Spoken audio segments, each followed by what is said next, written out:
ډاکټر اشرف غني ولې په تیښته بریالی شو؟ زیات کسان ډاکټر اشرف غني ته د خاين خطاب کوي. ځینې د امریکا او ځینې ورته د غرب جاسوس وایي. ځینې بیا پرې د غل نوم کېښود او وایي چې ډاکټر اشرف غني په زرهاو ډالر غلا او یوړ. خو ځینې ورته بیا د بې غیرتۍ خطاب کوي او وایي چې ډاکټر اشرف غني به همیشه د غازي امان الله خان مثال ورکول چې ویل به یې د غازي امان الله خان تر ټولو غټه تېروتنه دا وه چې وتښتېد، خو زه به هیڅکله د هېواد څخه ونه تښتم او تر اخري سلګۍ پورې به همدلته یم. په اخر کې په تیښته بریالی شو. ځینې هېوادونه او په داخل د وطن کې مشهور او پوه کسان وایي ډاکټر اشرف غني اولنی کس دی چې د امریکا او د ملګرو ټول پلانونه د خاورو سره خاورې کړه. ځکه امریکا او ملګرو چې کوم پلان لرلو نو هغه پلان ورته اشرف غني له منځه یوړ. امریکا او ملګرو چې کوم پلان د افغانستان او د طالبانو ترمنځ جوړ کړی هغه پلان شانډ او له منځه لاړ. امریکا او ملګرو غوښتل چې په افغانستان کې د طالبانو او جمهوریت ترمنځ یو خونړۍ جګړه ونښلي او په زرهاو کسان ووژل شي او افغانستان د خاورو سره خاورې شي او کومه سرمایه چې امریکا په افغانستان کې کړې ده په مکمل ډول د خاورو سره خاورې شي او امریکا بیرته خپل پخواني هدف ته ورسیږي. په دې هدف یې ډاکټر اشرف غني پوه شو او په فکر او سوچ کې شو. ځکه ډاکټر اشرف غني به په بار ویل چې مونږه یو باعزته سوله غواړو چې په هغې کې د ټولو افغانانو عزت خوندي وي او ټول افغانانو ته د منلو وړ وي. خو ډاکټر اشرف غني پوه شو چې امریکا په افغانستان کې هیڅکله سوله نه غواړي. ځکه امریکا یو طرف طالب ته تروریست وایي او بل طرف په قطر کې ورسره ناستي او پلانونه کوي او د هغوی ټول مصرف په قطر کې امریکا په غاړه اخیست. نو ډاکټر اشرف غني ویل چې دا ډیره عجیبه ده چې هم طالبان ته تروریست وایي او هم ورسره ملګرتیا کوي او هم ورسره په قطر کې پلانونه جوړوي او امریکا طالبان ته داسې هم ویل چې ستاسو ټول مصارف مونږ ورکوو خو تاسو زموږ په اډو باندې بریدونه مه کوئ او زموږ امنیت ساتئ. خو بل طرف په د افغانستان دولت ملاتړ هم کول او هغوی میاشتنی معاشونه به امریکا ورکول. نو عجیبه خو دا وه چې هم د جمهوریت عسکرو ته معاشونه ورکوي او هم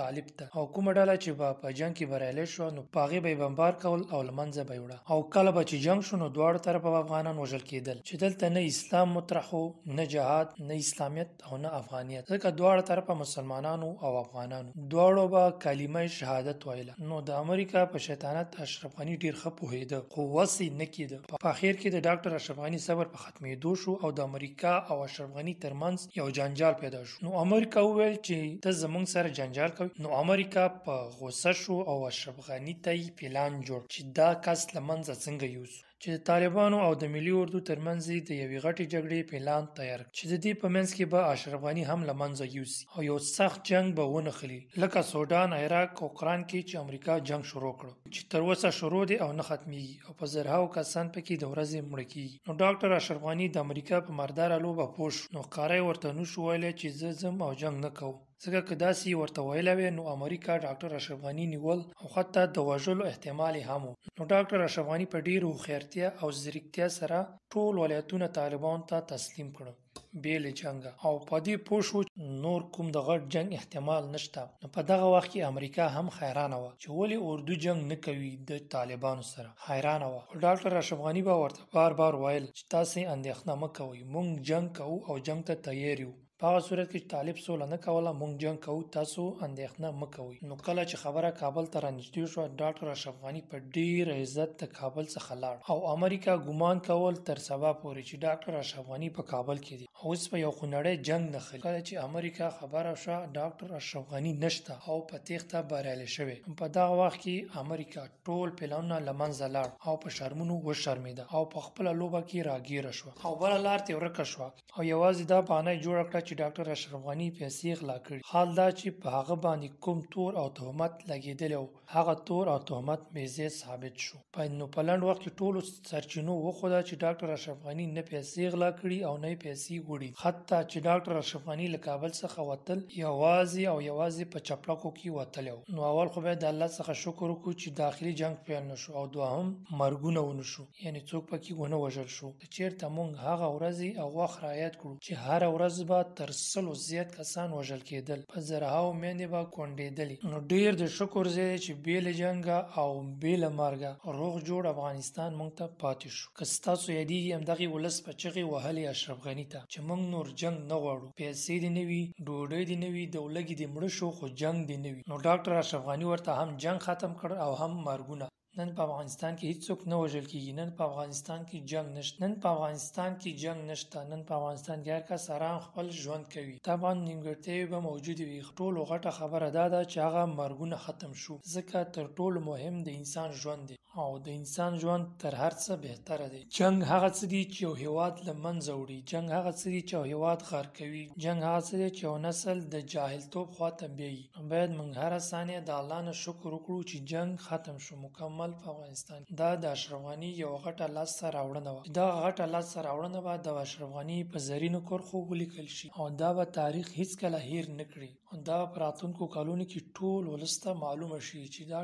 او بله تر ټولو مهمه خبره دا ده چې طالب یوه ولسوالۍ هم په زور نه ده نیولې او نه یې نیولې شوه. حقیقت تریخ وي، دوی هیڅ شرم نه لري او دروغ وایي چې موږ نړۍ ماته کړې. اول خو دغې کلمې په معنا نه پوهېږي چې نړۍ ماتول څه معنا، دغې کلمې مفهوم څه دی. خو زه دوی ته وایم طالب وروره، تا نه نړۍ ماته کړې او نه دی امریکا ماته کړې، تا یوازې او یوازې د افغانستان ولس مات کړی، تا یوازې او یوازې افغانستان مات کړی، تا یوازې او یوازې د افغانستان میندې او هغه یتیمان مات کړي چې نن در په در دي، تا یوازې د افغانستان تعلیم مات کړی، تا د افغانستان پرمختګ مات کړی، تا د افغانستان ټکنالوژي ماته کړي، تا د افغانستان د راتلونکي نسل پرمختګ مات کړی. باید له دې خبرو تیر شو. تا اسلام مات کړی، ولې حقیقت نه وایي؟ سبا به د الله حضور ته ځي. دروغ مه وایه، تر ټولو بدترین شی چې دی دروغ ویل دي په اسلام کې، ځکه دروغ هغه څه دي چې ته د دروغو په وسیله غټ غټ ګناهونه کولی شي. کله چې انسان دروغ پرېږدي نو ټول ګناهونه پرېښودلی شي. نو زه تا ته وایم تا څنګه امریکا ماته کړې چې نن همغې امریکې نه مرسته غواړي، نن د همغې امریکې نه تا ته 40 میلیونه ډالر راځي. کله چې یو هیواد بل هیواد مات کړي یا یو څوک بل څوک مات کړي،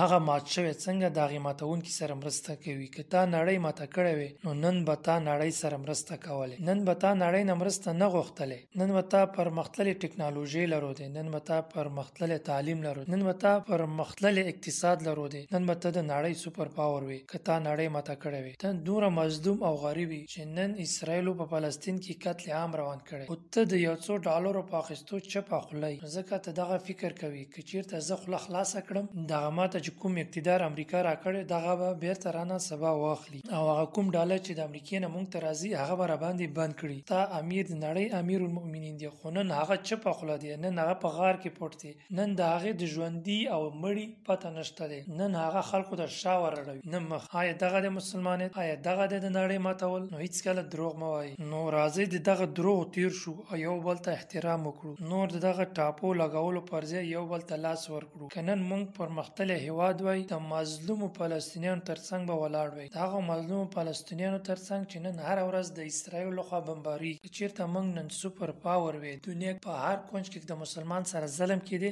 نو د هغې پوښتنه به هم کولی شوی، د هغې ترڅنګ به ودرېدلی شو، هغې سره به مرستې کولی شوی. له موږ څخه هغه شی مذهبه د یمن حسین مجاهدین هم ښه دي. تر اوسه پورې هغوی د امریکا، فرانسې، انګلیس په لسګونو بیړۍ له منځه وړي دي، په زرهاو ډالرو تاوان یې هغوی ته اړولی دی. تا څه وکړل؟ تا خو د اسلام او جهاد دعوه کوله، تا خو به ویل چې د نړۍ په هر کونج کې ظلم وي زه به یې غږ پورته کوم. نن ولې چپه خوله یې؟ نن ولې د اسرائیل په مقابل کې چپه خوله ناست؟ نن ولې غږ نه پورته کوي؟ که ته وایې چې غزې ته موږ نشو تللی، کولی شي یمن ته لاړ شي. اسرائیل چې کوم بمبار کوي په فلسطینیانو باندې هغه ټول وسایل د امریکا له خوا نه راځي، نو ته کولی شي یمن ته لاړ شې او هلته جګړه ورسره وکړي. خو مه کوه، ټول دروغ دي. په افغانستان کې چې دغه 40 کاله کوم جنګ و دا د اقتدار جنګ و، نه د اسلام جنګ و، دا نه د اسلامیت جنګ و، نه د اشغال جنګ و، دا صرف د اقتدار جنګ. نور باید موږ سره یو شو، په اتفاق شو، دغه ټاپو لګولو پر ځای باندې باید یو بل ته لاس ورکړو او نور باید افغانستان د سخت وضعیت څخه راوباسو.